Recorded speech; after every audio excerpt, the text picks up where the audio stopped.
यदि मैं आपसे कहूं कि मौजूदा सरकार की कार्यशैली पर गांधीवाद की स्पष्ट छाप दिखाई देती है, तो आपका क्या रिएक्शन होगा? यकीन नहीं आएगा ना? कहां गांधीवाद और कहां सांप्रदायिक सरकार? उम्हूं, कोई मैच नहीं। तो चलिए आपकी सभी शंकाओं का समाधान करने के लिए सुनिए गांधीवाद लेख का शेष भाग। आभासी दुनिया के मेरे दोस्तों, शालिनी बोल रही हूं। जय भीम, हुल जौहार। आगे बढ़ने से पहले एक क्विक रिकैप ले लेते हैं। गांधीवाद के पहले भाग में हमने ये जाना कि राहुल सांकृत्यायन जी किस प्रकार बिहार के संदर्भों में गांधीवाद की चर्चा करते हैं कि जहां प्रांतों में गांधीवाद से अधिकतर लोग असहमत हैं, वहीं बिहार जो है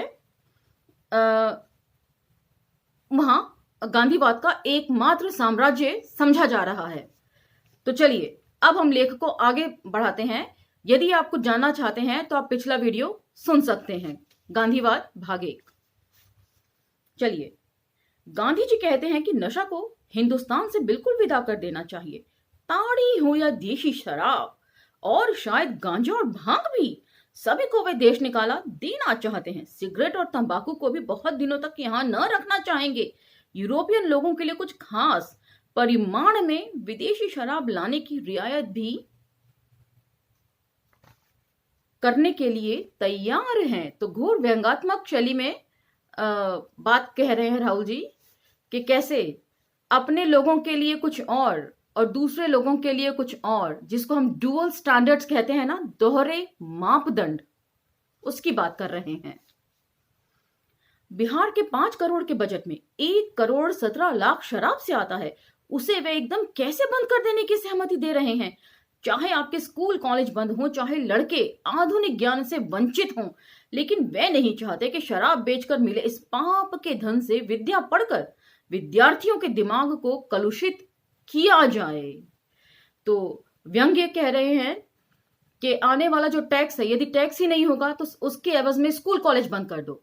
और गांधी एक बात ये भी कह रहे हैं कि उनको, जिसको कहते हैं ना, आपदा में अवसर मिल गया, कि कैसे अंग्रेजों ने जो दलितों के लिए भी स्कूलों के रास्ते खोल दिए हैं, उनको वो कैसे बंद करवाएं। तो आपदा में अवसर उन्होंने एक ढूंढ लिया है कि शराब बंदी करो, टैक्स बंद हो जाएगा। और शराब बेचकर ये सरकार जो है टैक्स वसूलती है, ये उनकी विचारधारा थी, लोगों को भ्रमित करने के लिए, लोगों की पढ़ाई छुड़वाने के लिए, कि टैक्स के पैसे से इतनी गंदी चीज बेचकर जो पैसा जमा होता है, उससे विद्या लेंगे आप लोग, कितनी शर्म की बात है। इस तरह के उनके वक्तव्य थे। उसी को व्यंग्यात्मक शैली में यहां राहुल जी ने लिखा है। अभी कल तक गांधी जी मिल मालिकों, जमींदारों के बड़े बड़े सेठ साहूकारों को शिक्षा दे रहे थे कि हम ये नहीं चाहते कि संपत्ति तुम्हारे हाथ से छीन ली जाए। हम यही चाहते हैं कि तुम अपने आप को गरीबों का अभिभावक या गार्जियन समझो। तो अभिभावक और गार्जियन लोग अब गांधी जी के इस वचन पर भरोसे कह सकते हैं कि हम अब अभिभावक रहना चाहते हैं। हमारे ऊपर अब कोई नया नया टैक्स ना लगाया जाए, ना जमींदारी प्रथा उठाई जाए, ना जमींदारों के किसी हक को छुआ जाए। तो ये है गांधीवाद एक्चुअल में। और अब आप इसको यहां से संदर्भों के साथ समझना शुरू कीजिए, समसामयिक सरकार के संदर्भों में। इस प्रकार आबकारी की आमदनी इस तरह से बंद हो जाएगी और इधर अभिभावकों, जमींदारों और मिल मालिकों को गांधी जी का वरदान मिल ही गया है। अब चलो चुपचाप बैठे बैठे प्रेम भवन में माला जपते रहो।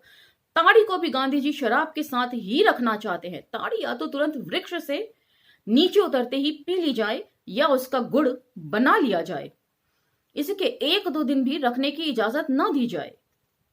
नशा तो रोकना चाहिए, और अफीम जैसे नशों को रोकने के लिए अगर जबरदस्ती भी की जाए तो कोई हर्ज नहीं है। शराब जो स्वास्थ्य को तुरंत नुकसान पहुंचाती है, उसको भी रोकना ठीक है, लेकिन सभी व्यक्तियों के लिए जिस चीज में जरा भी नशा या अल्कोहल का संपर्क आ जाए, उन सभी को राजी खुशी या जबरदस्ती 24 घंटे के भीतर बंद करना, और उसे भी ऐसी अवस्था में जबकि प्रांत की एक भारी आमदनी के हाथ से निकल जाने का सवाल है, कहां तक राजनीति समझा जाएगा। और ताड़ी को अगर इसमें हल्का सा नशा आ भी जाए तो भी जब तक वह खाद्य के रूप में ताकत पहुंचा सकती है, तब तक उसे रोकने के लिए इतनी तत्परता दिखाने की क्या आवश्यकता। ताड़ी को बल्कि शराब छुड़ाने के लिए साधना चाहिए। एक खास हद तक हल्का नशा आने को देख लेना चाहिए और उतने ही दिनों तक उसके रखने की आज्ञा देनी चाहिए जितने में एक नशा की मात्रा नियमित परिमाण से अधिक न बढ़ने पाए। तो ताड़ी को लेके मैंने काफी कुछ सुना है, लेकिन मैं इसके स्वाद से अनभिज्ञ हूं। इसके जो रिजल्ट्स हैं या जो इम्पैक्ट्स पड़ते हैं पीने के बाद, उसके बारे में मुझे कोई जानकारी नहीं है। तो यहां पर राहुल जी बोल रहे हैं कि शराब की एवज में ताड़ी पिलाई जानी चाहिए लोगों को हल्के नशे के साथ। ताड़ी यदि फर्मेंट हो जाए तब वो नशा बनती है, अदरवाइज वो स्वास्थ्य के लिए बढ़िया है। अब तक मुझे यही समझ में आया है। ताड़ी में बहुत पुष्टिकारक शक्ति है। देहात में कितने लोग सिर्फ स्वास्थ्य सुधार और शरीर को मजबूत करने के लिए साल में 1-2 महीना ताड़ी पीते हैं और उनके स्वास्थ्य में प्रत्यक्ष ही सुधार देखने में आता है। ताड़ी के लिए भी शराब या अफीम की श्रेणी में गिन लेना और फिर उसके पूर्ण बहिष्कार के लिए जोर देना ऐसे गरीब लोगों के लिए अन्याय है जिनको उसके जरिए शारीरिक पुष्टि मिलती है। जितना भी थोड़े बहुत लोगों से ताड़ी के बारे में मैंने सुना है, बहुत ज्यादा नहीं सुना है, तो यही सुना है कि गांव देहात में मेहनत कश या मजदूरी करने वाली महिलाएं तक इसको अपनी शारीरिक ऊर्जा बनाए रखने के लिए पीती हैं। यही बातें मैंने इसके बारे में सुनी हैं कि ये स्वास्थ्य के लिए अच्छी है। तो यहां पर अगर राहुल सांकृत्यायन जी भी उस बात को कह रहे हैं तो इसमें जरूर कुछ ना कुछ सच्चाई तो होगी ही। और इसका रुक जाना, इसका मतलब यह है कि गरीबों से उनका पुष्टिकारक जो पेय है वो भी छीन लेना। हमेशा के लिए हर तरीके से ये संभव कोशिश करना कि वे कमजोर ही रह जाएं, मानसिक स्तर पर भी और शारीरिक स्तर पर भी। यदि आप इसको आज के संदर्भों में जोड़कर देखेंगे तो आज मौजूदा सरकार ये तय कर रही है कि हमें क्या खाना चाहिए और किस दिन क्या नहीं खाना चाहिए। उस संदर्भों में भी इसको समझने की कोशिश कीजिए। आबकारी को हटाने के लिए 3 बातों की ओर जरूर ख्याल रखना चाहिए। एक, ताड़ी के लाभ को जो नशा की एक खास सीमा के भीतर रखने पर होता है। दूसरे, स्वाभाविक नशेबाजों को जो कुछ ताड़ी जैसी चीज के जरिए अपनी पुरानी नशेबाजी को हटाने के लिए इस्तेमाल करना। तीसरे, हमें यह भी देखना होगा कि इसकी इतनी बड़ी आमदनी जिसके न होने पर हमें अपने सारे स्कूल और कॉलेज बंद करने होंगे, एक ब एक नहीं छोड़ा जा सकता। पहले उसके लिए कोई एक रास्ता निकालिए, तब ऐसा कर सकते हैं। तो ये है गांधीवादी विचारधारा। बिना सोचे समझे किसी भी चीज का इम्प्लीमेंटेशन कर देना, उसके क्या रिpercussions होंगे, उसके क्या रिजल्ट्स होंगे, क्या इंपैक्ट पड़ेगा आम जनता पर, उसकी बिना परवाह किए हुए इसे आप नोटबंदी और लॉकडाउन से जोड़कर भी देख सकते हैं। अगर वैयक्तिक संपत्ति उठा दी गई होती और लोगों के परिश्रम को बढ़ाकर अधिक जीवन सामग्री पैदा की जाती तो आबकारी की आमदनी आदि का सवाल ही नहीं उठता। लेकिन गांधी जी तो वैयक्तिक संपत्ति को भी शायद भगवान की आज्ञा से मिलने वाली मानते होंगे, इसलिए उस पवित्र संपत्ति पर वे कैसे हाथ डाल देंगे? उनका तो सीधा उत्तर है, अगर आमदनी कम हो जाती है तो शिक्षण संस्थान बंद करवा दो। तो मैंने पहले ही बोल दिया है कि इसे आप आपदा में अवसर समझ सकते हैं कि उन्हें एक मौका चाहिए था दलितों की पढ़ाई लिखाई छुड़वाने का। हरिजन का कॉन्सेप्ट भी यहीं से क्लियर होता चलता है। गांधी जी यह भी कहते हैं कि पाठशालाओं को स्वावलंबी बना दिया जाए। कौन सी पाठशालाओं को? प्राइमरी की 6 श्रेणियों को, जिनमें 6 से 12 वर्ष के लड़के पढ़ते हों। हाँ, यदि गांधी जी ये नियम बनवा दें कि लोग 20 वर्ष की उम्र में पाठशाला में जाया करें तो उस समय भले ही उसके आधे पारिश्रमिक से पाठशालाएं स्वावलंबी बन जाएं। छोटे बच्चे तो हमेशा माता पिता तथा राष्ट्र के ऊपर अपने शिक्षण का भार डालेंगे। तो काफी कटाक्ष कर रहे हैं गांधीवादी विचारधारा के ऊपर। उनका पाठशालाओं की स्वावलंबन लंबी बनाने का ख्याल तो वैसा ही है जैसे बच्चे को पैदा होते ही स्वावलंबी होने का उपदेश दिया जाए। चाहे टैक्स का रुपया वसूल करके शिक्षा विभाग में खर्च करें या गांव के अध्यापक को लोगों से आटा चावल और पैसा का चंदा करवाया जाए, स्वावलंबी का यहां ख्याल ही कैसे उठता है? एक गरीब मुल्क में, और जो अभी आजाद भी नहीं है ब्रिटिश हुकूमत से, वहां पर स्वावलंबन का सवाल कहां तक उचित है? ये बिल्कुल आत्मनिर्भर अभियान जैसा नहीं लग रहा आपको?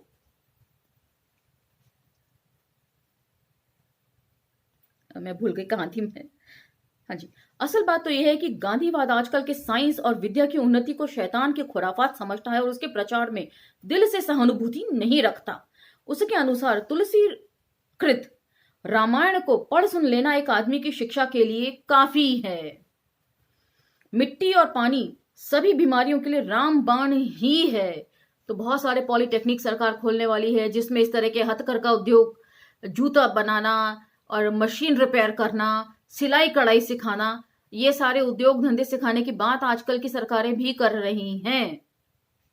उन्हें विज्ञान से परहेज है, वे वैज्ञानिक दृष्टिकोण लोगों में पनपे, इसके खिलाफ हैं। तो गांधीवादी विचारधारा क्या है ये अब आप समझिए। उनके अनुसार तुलसी रामकृत रामायण पढ़ सुन लेना एक आदमी की शिक्षा के लिए काफी है। मिट्टी और पानी सभी बीमारियों के लिए रामबाण है ही। हम बचपन से सुनते आ रहे थे, शौच करके आओ, मिट्टी से हाथ धो लो। मिट्टी जो कीटाणुओं से भरी हुई होती है, उससे हाथ स्वच्छ कैसे होंगे? कितनी प्लान्ड तरीके से लोगों के भोलेपन का फायदा उठाया गया है शुरू से ही। अस्पताल तोड़ देना चाहिए, डॉक्टरों को बर्खास्त कर देना चाहिए और मेडिकल कॉलेजों पर टूलेट लगा देना चाहिए। वास्तव में ईश्वर विश्व वासियों के लिए इसकी भी क्या जरूरत है? जाको राखे साइया मार सकी है ना कोई। पक्का सिद्धांत तो मौजूद ही है। जिसको भगवान मारना चाहते हैं उसे डॉक्टर बचा ही नहीं सकते, और दुख सुख भी तो भगवान का दिया हुआ है, उसको कौन हटा सकता है? इसको आप कोरोनिल के उदाहरण से समझ सकते हैं। आम जन के लिए कोरोनिल, और बाबा जी खुद हॉस्पिटल में जाके एडमिट हुए थे। तो मैं ऐसी कोई बात यहां डिस्कस नहीं कर रही हूं जो हमारे आंखों के सामने मौजूदा सरकार नहीं कर रही है। ये सारी की सारी कार्यशैली जो है वो क्वेश्चन मार्क के घेरे में है। कैदियों के लिए जेल खाना और शांति रक्षा के लिए पुलिस की भी आवश्यकता नहीं। शायद वे समझते होंगे कि कैद खाना, जेल और पुलिस को देखते ही मनुष्य का देवता जैसा स्वभाव सहज ही विकृत हो जाता है। आज अगर जेल और पुलिस को हटा दिया जाए तो आपको न दरवाजे में ताला लगाने की जरूरत पड़ेगी, न घर के भीतर लोहे की तिजोरी रखनी पड़ेगी। आज 1000-2000 के नोट बेशक बरामदे की मेज पर रखकर बीवी बच्चों सहित 2 घंटे शहर की सैर कराएं। तो बहुत कटाक्ष कर रहे हैं गांधीवादी विचारधारा के ऊपर कि वे हमेशा इस बात का विरोध कर रहे हैं कि हमें पुलिस की भी जरूरत नहीं है, हमें किसी चीज की जरूरत नहीं है। देवता स्वरूप मनुष्य उस समय भला कभी उस कागज के टुकड़ों की ओर लोभी नजर से देख सकता है? लोभ तो जेल की वजह से है। उसी तरह जिस तरह पुलिस की लाल पगड़ी को देखते ही लोगों के हाथ एक दूसरे का सिर फोड़ने के लिए खुजलाने लगते हैं, गांधी जी पश्चिम के अराजकतावादियों की तरह शायद समझते हैं कि मनुष्य समाज को न कानून की जरूरत है न गवर्नमेंट की। और यदि यहां पर गांधी जी की विचारधारा को समझा जाए तो फिर वो सत्ता का हस्तांतरण किस लिए चाहते थे और किनके लिए चाहते ही क्यों थे? यदि पुलिस की जरूरत नहीं है हमें, वे हमेशा बात करते रहे अराजकतावादियों के। अराजकतावाद क्या होता है हम भगत सिंह के लेखों में अच्छे से पढ़ चुके हैं। हालांकि भगत सिंह ने ये बोला है कि अराजकतावादी जो है वो मनुष्यता से प्यार करते थे, इसीलिए उन्होंने किया, लेकिन उन्होंने जो भी कुछ मनुष्यता के प्रेम में पढ़कर किया वो बहुत इम्प्रैक्टिकल था। इसीलिए वो जो सिद्धांत है ज्यादा दिन चल ना सका, और गांधी जी उसी सिद्धांत को पेले जा रहे हैं भारतीय जनता के ऊपर कि हृदय परिवर्तन की जो बातें हैं, आप डंडे खाते रहो और उनका हृदय परिवर्तन कभी ना कभी तो होगा। ऐसा होता नहीं प्रैक्टिकलिटी में। गांधीवाद ने इंद्रिय निग्रह और ब्रह्मचर्य पर भी बहुत जोर दिया है। गांधी जी के आश्रमों में तो इसके लिए सख्त से सख्त नियम बनाए गए हैं, और शायद इन्हीं आश्रमों में इन नियमों की सबसे ज्यादा अवहेलना भी हुई है। ब्रह्मचर्य व्रत, आत्म संयम के जो सिद्धांत थे उनके, उसके ऊपर बहुत गहरा आरोप लगा रहे हैं, मैं तो कहूंगी, राहुल सांकृत्यायन जी। और यहां पर आप गांधीवादी विचारधारा को यदि आप सोचें समझें तो बिल्कुल हूबहू आज की मौजूदा सरकार की कार्यशैली से ये मेल खाते हैं। गांधी जी ने जिन जिन चीजों का विरोध आम जनता से करने के लिए कहा, खुद वो सारे नियम तोड़ते रहे। हरिजन कहकर लोगों को पास बिठाते रहे, लेकिन अधिकार देने से वे हिचकते रहे। अधिकार देने की मनाही वे करते रहे। जात पात को वे कठोरता से लागू करना चाहते थे। और इसी तरीके से बाकी चीजें भी हैं। हृदय परिवर्तन की वो बात कहते हैं, लेकिन वो सत्ता का हस्तांतरण भी चाहते हैं। ये ठीक बिल्कुल इसे ऐसे समझिए कि जैसे जब हमारे प्रधानमंत्री साहब बोलते हैं कि मेरे दलित भाइयों को कुछ मत कहो, बेशक मेरी पीठ पे डंडे बरसाओ, और तभी ऊना और सहारनपुर जैसी घटनाएं हो जाती हैं। जब वे कहते हैं कि बेटी बचाओ बेटी पढ़ाओ, और तभी उन्नाव और हाथरस जैसे विभत्स हादसे हो जाते हैं। और जब वे विश्व गुरु बनने की बात कहते हैं, तो तभी रोहित वेमुला और पायल तड़वी जैसे बच्चों को आत्महत्या करने के लिए विवश होना पड़ता है। तो गांधीवाद एक्चुअल में है क्या? इतिहास में या सारे संचार माध्यमों में गलत तरीके से उसका प्रचार करके आम जनता के सामने रखा गया था, और अब समय आ गया है, मुझे ऐसा लगता है कि इतिहास का पुनरावलोकन होना चाहिए नए सिरे से। एक बार असफल होने पर फिर प्रयत्न किया गया, और इस तरह दर्जनों बार असफलता पर भी सिद्धांत में संशोधन की आवश्यकता न समझी गई। एक बेचारा छोटा आदमी जिसने हर तरीके से अपने आप को ईमानदार साबित किया है, वे जरा सा कठोर ब्रह्मचर्य के नियम से अगर इधर उधर डिग जाता है, तो उसकी प्रताड़ना के लिए सारे भारत के पत्रों को खबर दे दी जाती है। और पास में बैठने वाली बड़ी मछली अगर कितनी ही बार उन नियमों की अवहेलना करती है, तब उसके लिए उतनी कड़ाई करने की आवश्यकता नहीं समझी जाती है। मेरे ख्याल से जहां तक मैंने कहीं ऐसा इंसिडेंस पढ़ा था, आई एम नॉट श्योर कि ये कितना सच है और ये कहां लिखा है, इस वक्त मुझे नहीं मालूम। मैं नहीं जानती थी कि मैं इस एग्जाम्पल को देने वाली हूं कि एक अदना सा व्यक्ति जो उनके आश्रम में काम करता था, शायद सफाई कर्मचारी या क्या, वे इस तरह की रति क्रीड़ा में शायद पकड़ा गया, और ये गांधी के ऊपर आक्षेप लगा रहे हैं कि गांधी खुद अपने माय एक्सपेरिमेंट विद ट्रुथ्स में कहते हैं कि वो आत्म संयम जो उनका है उसे आजमाने के लिए नग्न अवस्था में स्त्रियों के साथ सोया करते थे, और उनके मन में कोई बुरी भावना नहीं आती थी उनको नग्न देखकर स्त्रियों को। तो ये बहुत अजीब सी बात है। तो आगे भी जो शब्द हैं वो थोड़ा सा पढ़ने में बतौर महिला कठिनाई आएगी, लेकिन क्योंकि शब्द दर शब्द पढ़ना है तो इसीलिए मैं उसे आप लोगों के लिए जरूर पढ़ूंगी।